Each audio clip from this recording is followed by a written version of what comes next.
सबको जय यीशु। मैं फादर आलोक नायक आप सभी का बारेली धर्म प्रांत के सत्संचार यूट्यूब चैनल में हार्दिक स्वागत करता हूं।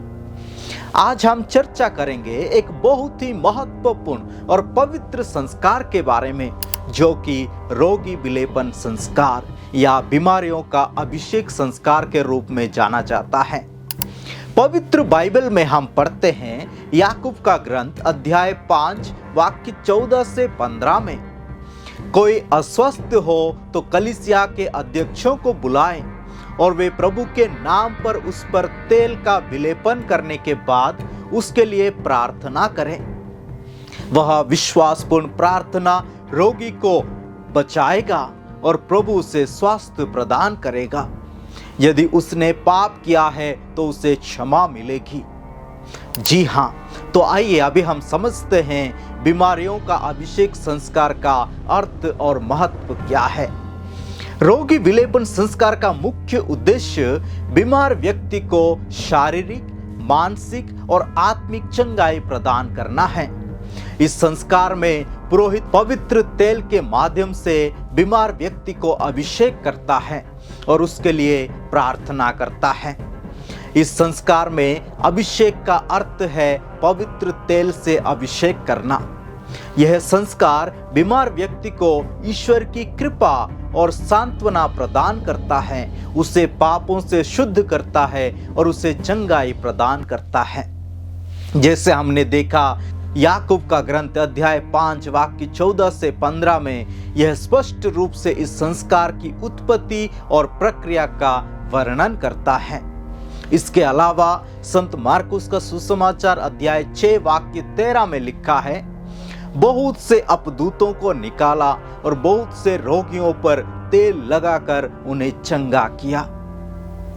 प्रभु यीशु की चंगाई की सेवा। यीशु मसीह अपने सार्वजनिक जीवन के दौरान कई बीमारियों को चंगा किया। कुछ प्रमुख घटनाएं हैं कुष्ठ रोगी की चंगाई, जो मार्कुस का सुसमाचार अध्याय 1 वाक्य 40 से 45 में देखते हैं। अंधे व्यक्ति की चंगाई, जो संत यूहन्ना का सुसमाचार अध्याय 9 वाक्य 1 से 12 में हम देखते हैं। जायरस की बेटी को जीवन दान, जो संत मार्कुस का सुसमाचार अध्याय 5 वाक्य 21 से 43 में हम देखते हैं। रक्तस्राव से पीड़ित स्त्री की चंगाई, जो मार्कुस का सुसमाचार अध्याय 5 वाक्य 25 से 34 में हम देखते हैं। और लाजरुस को जीवन दान, जो संत यूहन्ना का सुसमाचार अध्याय 11 वाक्य 1 से 44 में हम देखते हैं। इस प्रकार बहुत सारे अन्य घटनाएं हैं जो कि पवित्र बाइबल में बताया गया है, पर आज हम विशेष रूप से 2 घटनाओं पर विस्तार से वर्णन करेंगे। सबसे पहला है कुष्ठ रोगी की चंगाई। संत मार्कुस का सुसमाचार में हम पढ़ते हैं, एक कुष्ठ रोगी यीशु के पास आकर कहता है, यदि आप चाहें तो मुझे शुद्ध कर सकते हैं। यीशु ने दया करके उसे छुआ और कहा, मैं चाहता हूं तू शुद्ध हो जा, और वह तुरंत शुद्ध हो गया। इसी प्रकार दूसरा है रक्तस्राव से पीड़ित स्त्री की चंगाई, जिसे संत मार्कुस का सुसमाचार में हम देखते हैं। एक स्त्री जो 12 बरस से रक्तस्राव की बीमारी से पीड़ित थी, उसने विश्वास के साथ यीशु के वस्त्र को छुआ और वह तुरंत चंगी हो गई। यीशु ने कहा, बेटी, तेरे विश्वास ने तुझे चंगा कर दिया है, शांति से जा। शिष्यों को अधिकार। यीशु ने अपने शिष्यों को भी यह अधिकार दिया कि वे बीमारों को चंगा करें। अभी एक महत्वपूर्ण सवाल यह है कि बीमारों का अभिषेक संस्कार या रोगी विलेपन संस्कार किसे दिया जा सकता है।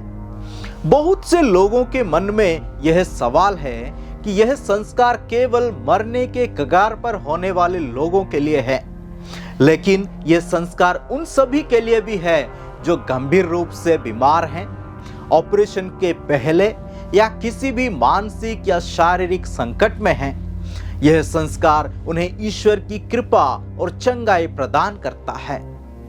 बीमारों का अभिषेक संस्कार के लिए तैयारी या प्रक्रिया किस प्रकार से किया जाता है।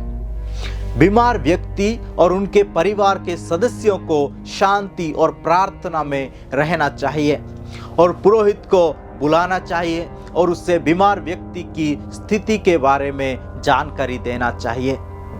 रोगी विलेपन करने के लिए सबसे पहले पुरोहित रोगी के ऊपर हाथ रखकर पवित्र आत्मा के आगमन के लिए प्रार्थना करते हैं। इसके बाद माथे और हाथों पर पवित्र तेल से विलेपन करते हैं। इस संस्कार को घर, अस्पताल या गिरजाघर में दिया जा सकता है। इस संस्कार के पहले पाप स्वीकार करना और पवित्र यूकरिस्त संस्कार को ग्रहण करना भी उचित माना जाता है। इस संस्कार के माध्यम से कई लोगों ने अद्भुत चंगाई प्राप्त की है। साथ ही साथ प्रभु यीशु की कृपा से शारीरिक कष्टों को सहन करने और उसे प्रभु यीशु के दुख भोग से जोड़ने का कृपा उन्हें प्राप्त हुआ है और प्रभु में विश्वास भरोसा में बढ़ते जाते हैं।